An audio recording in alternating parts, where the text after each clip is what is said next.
Started the previous lesson with the story of the Medrash that during the splitting of the Red Sea, from the sea there started growing trees that carried fruit, and the children ripped the fruit from the trees and gave them to the birds that sang along with the Yidden while they sang the song of, say, the Shira. The question was, the Eibishter, God doesn't make a miracle for nothing in vain, so if God made a miracle, it must have been a necessary. What is the necessity to make a miracle? Such a miracle. Why was it necessary to make such an extraordinary miracle? The next question was, we find by the description of Kriyas Yamsuf, the splitting of the Red Sea, that the water, didn't evaporate. Obviously, the Eden had to get through from one side to another side, and we also needed the mitzvah of the Egyptians to drown in the Yamsuf. And so therefore there needed to be that the water shouldn't be liquid. So it could have been done in one of two ways. Either that the water of that location evaporates and the remaining water becomes a wall. In other words, otherwise the remaining water is just going to rush into that place. Or that water itself should kind of remove itself and become part of the wall. And we find that water, that location, the water that existed over there prior to the Eden entering the sea, that water itself moved to the side and became a wall from right and from left. Instead of the whole sea drying out, evaporating, we actually made that the water itself, which naturally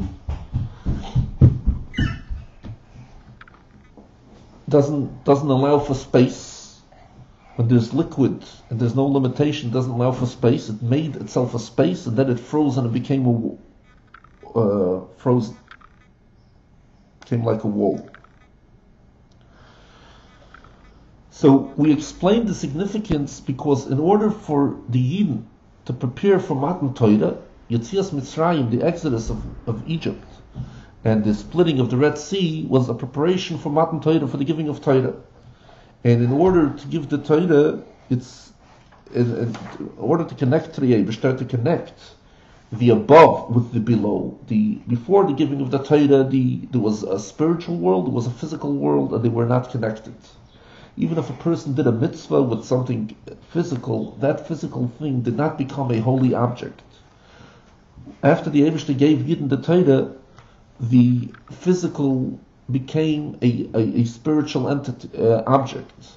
All those physical things with which we fulfill the mitzvahs, that's why it can't just be anything. It has to be a specific thing. It has to be leather. The tefillin is leather with parchment, and it has to be written exactly like this, and it has to be square, and so on and so forth.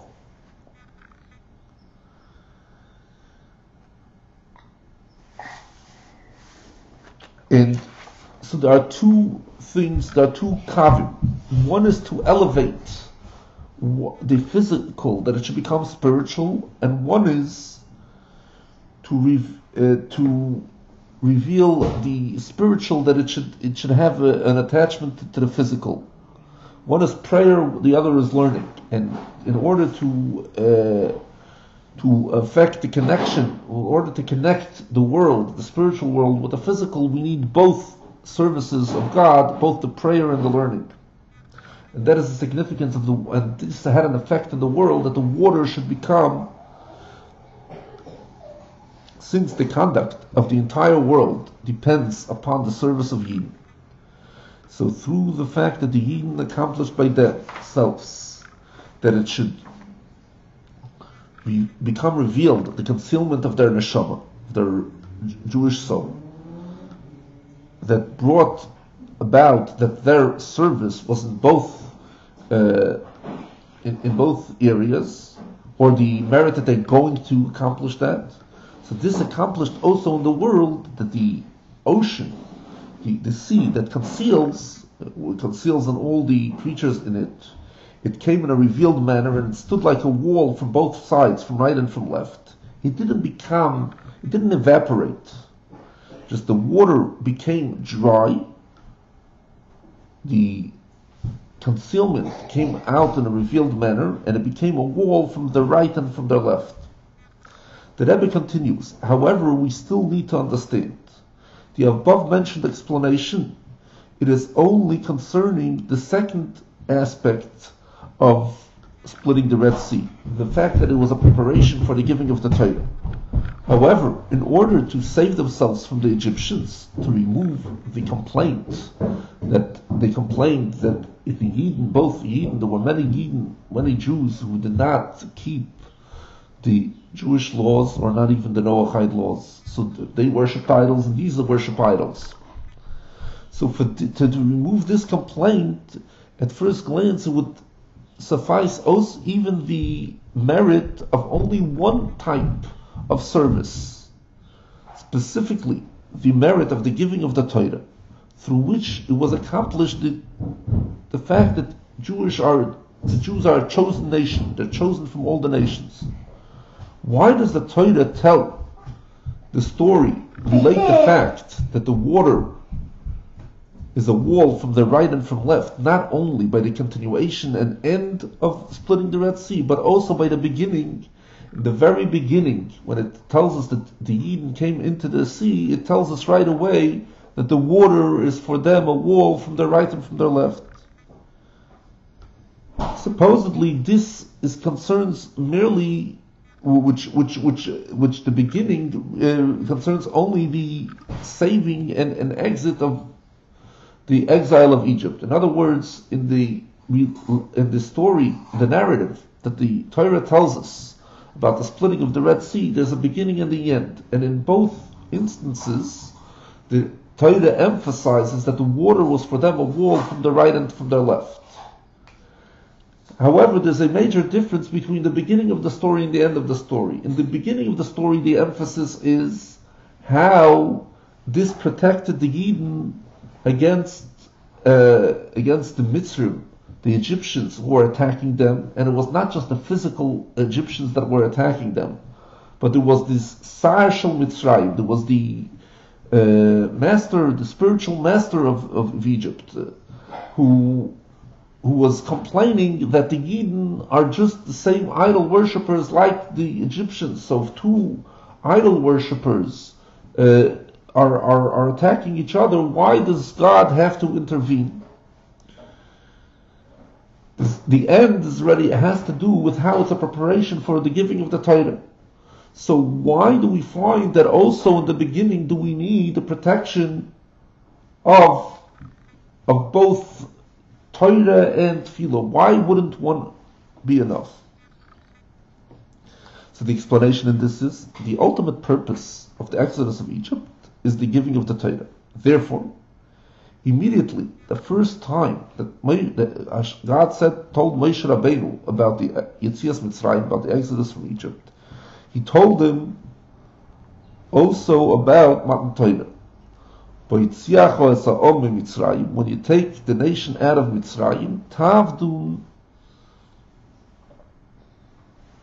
Esa Elikim Al, you will serve the Eibishter God on this mountain. And likewise, it is also in the very first commandment of Matan Torah, of giving of the Torah, it is mentioned the exodus from Egypt. I am God your Lord that took you out of the land of Mitzrayim. And therefore, the end of the exodus from Egypt, which was, as mentioned above, the beginning of the splitting of the Red Sea, had to be in such a manner that she'll be able to bring about and be similar to the concept of Matan Torah, of giving of the Torah. Not only did the Yidden have to save themselves from the shell of Mitzrayim, the Klipa of Mitzrayim, which could have been accomplished through an avodah, through a service of the Eibishter in one way, like the limitation of nature, that by nature a person is either he's more active and he's more into doing good things, or he's more reserved and he's more into learning. because also through such an avodah, which encompasses merely one aspect, one can leave the evil. Just they had to go through entirely exit, go out of their existence, of their entity and limitation, through the avodah, through serving God in both manners. And therefore, the wall from the right and from the left had to be also as soon as the beginning of the splitting of the Red Sea. A deeper explanation in this, through the service of the Eibishter in merely one manner, not only that you don't arrive to the ultimate purpose, which is a preparation for the giving of the Torah, but it's lacking also in the exodus of Egypt. Why? Everything that exists below here has a root above. The root of Egypt in the opposite side of holiness that blocks, that Torah mitzvahs, that interferes with Torah mitzvahs, and the possibility for this Mitzrayim is Mitzrayim Dikdusha, boundaries of holiness. What does it mean, Mitzrayim Dikdusha? What does it mean, boundaries of holiness? It means that we serve God in a manner of Meitzar Uvul, constriction and boundary, the limitation of nature, as mentioned above, the nature of the selfish soul, the animal soul, or even from the godly soul. Therefore, if we serve God in a limited manner, Mitzrayim Dikdusha, so we're not yet assured that we won't descend into the level of Mitzrayim of boundaries that take us to the opposite of holiness. Although at the present moment, he went out from Mitzrayim from the Egypt of the opposite of holiness, he nullified it by himself. So since the root of it, the Mitzrayim Dikdusha, the Egypt of holiness, remains still, so it's still possible that it should be Chayzer V'nir, that it should reawaken itself. What is the way that one can assure himself that he would have no connection, he won't descend to Mitzrayim D'L'Umazeh, to boundaries which are the opposite of holiness, is to go out also from these boundaries of holiness, to serve the Eibishter in all manners, miyaminam u'mismoilam, from the right and from the left, also in such a service of the Eibishter which is against his nature and entity. Accordingly, we will also understand why it is a mitzvah, it's a commandment, to mention the exodus from Egypt, the Yetzias Mitzrayim, every day. And this, every Jew needs to do, whether it's the one who's even lower from a Ben-Oni, from an average person, and also the one who is a complete righteous man, a tzaddik gomer. By each and every person and every day, it is the exact same commandment. The fact that even a complete tzaddik, a complete righteous person, needs to every day mention the exodus of Egypt, that's understood. Because a Yid has to connect himself with the Eibishter, with God, and the God is infinite. So as high as the tzaddik should not ascend in his service of God, it is compared to an even higher level, it is still a concept of boundaries. And therefore, every single day, he has to go out from the boundary in which he finds himself and go higher. However, it is not understood. How can we compare the exodus of Egypt from a complete righteous man, which even his boundaries is a high level of holiness, with the exodus of Egypt in a much lower level, till the exodus of Egypt from the opposite of holiness, from the three shells that are totally defiled, and say that they are all fulfilling the same commandment?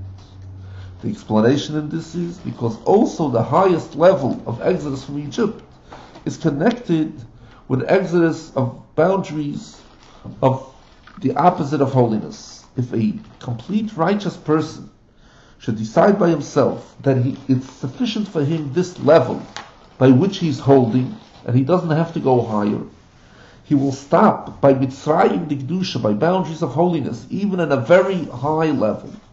However, as mentioned above, Mitzrayim Dikdusha, boundaries of holiness, is a root, indeed true with many, many evolutions, and it gives place to the Egyptians, to the Mitzrayim, to Egypt, of opposite of holiness.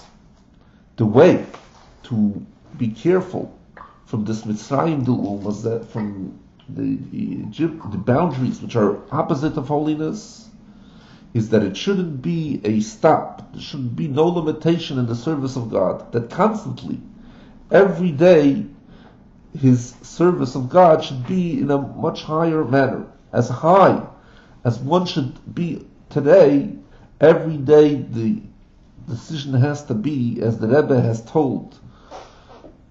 retold the conduct of Chassidim, that they used to say, tomorrow one has to get up to a total different person. According to this, we can also answer how come by the splitting of the Red Sea by Kriyas Yamsuf there grew trees with ready fruits that were worthy for the birds to eat. And this, because this wasn't an additional miracle, just this was a detail, and from the content of the miracle of the splitting of the Red Sea. In a seed that we plant in the earth, there exists already the entire tree with all the fruits that will grow from this seed. It's merely that now this is all within the seed in a concealed manner, and it has to take time till this comes out and becomes revealed. And the better the fruits are, the more time it has to take. Even more than that, even in the power of growth, which is in the earth, it finds itself in a concealed manner, all that will grow out from him, because the growing from the power of growth, it is not a real renewal of something out of nothing. During the splitting of the Red Sea, however, the Yidden accomplished with their service that it should be revealed, the concealment, not only by they themselves, but also in the portion of the world that had a connection to them. So in order that Jewish children should be able to feed the birds, which sang along with the Yidden, so there were revealed the trees that carry the fruits that were located in concealed manner, in the power of growth, which is upon the edge of the sea, and also the seeds and the fruits that were in a concealed manner in the seeds which are concealed from these trees.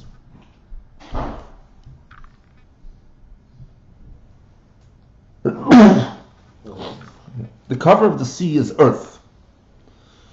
It is the silent. In general, all of creation is divided into four categories. There's the human being who can speak and possesses intellect, and then there's the animals, then there's the plants that grows, and then there's the silent, like rocks. So the silent is the lowest of the types of those who were created. This means that the revelation of concealment during the splitting of the Red Sea was even in something that's silent. From this domain, from this silent, there grew trees and fruit, tzemeach, which became a ready food for birds, and it became flesh and meat like their flesh, their blood and flesh, the chai, the living. And what do these birds do? They sang along with the Yidden, or medaber, or speak.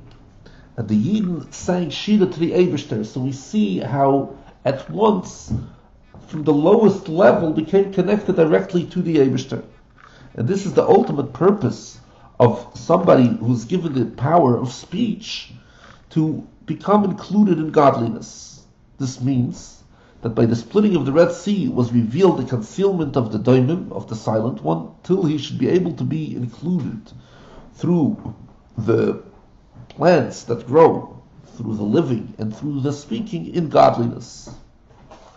All stories of Torah are a lesson for our service in the daily life, and especially the details of the happenings of the splitting of the Red Sea that we have to mention every day. Every day a person, a Yid, has to accomplish by himself to reveal the concealment which is in his neshama. And this expresses itself in serving the Eibishter without limitations, in all manners, from the right and from the left. And then it is not only that he is warned and from Mitzrayim, the Umazeh, from the Egypt, of opposite of holiness, boundaries that are opposite of holiness, but this, it expresses by himself the ultimate purpose of Exodus of Egypt, the preparation to the giving of the Torah, even more preparation to the future redemption. As our rabbis of blessed memory have stated, that had they not sinned, the Yidden, then Yetzias Mitzrayim, the Exodus of Egypt, would have already been a complete redemption, and then by the complete redemption there will be revealed the godliness which is hidden even in a silent, as the Pasuk says that the trees are going to answer, and the Chazal explained to us that if one is going to want to cut off fruit from a tree on Shabbos, so the tree is going to scream at him and say, "It's Shabbos today, why are you trying to cut off a fig?" And just like it was by the splitting of the Red Sea, that it was revealed also the concealment of the silent. Just by the splitting of the Red Sea, as mentioned above, the revelation was only momentarily. This, however, gave a power that after Matan Torah, after giving of the Torah, the Yidden should be able to accomplish through their service of God the same revelations of the splitting of the Red Sea in a steady manner. And therefore, by big tzaddikim, there were these revelations that through their Aveda, even in the silent, they saw the godliness which is in him. As known what Alter Rebbe once said, looking on the balcony, looking on a beam, he said, "I see now only the godliness which makes him, which invigorates him and vitalizes him." And very soon it will be revealed to everybody. It will be revealed the glory of God, and every flesh, etc., will see that the mouth of God had spoken. That it will be revealed, and we will see that Var Havaya, the word of Hashem, which is in each and everything, the true complete redemption through Mashiach, our righteous Mashiach, very soon.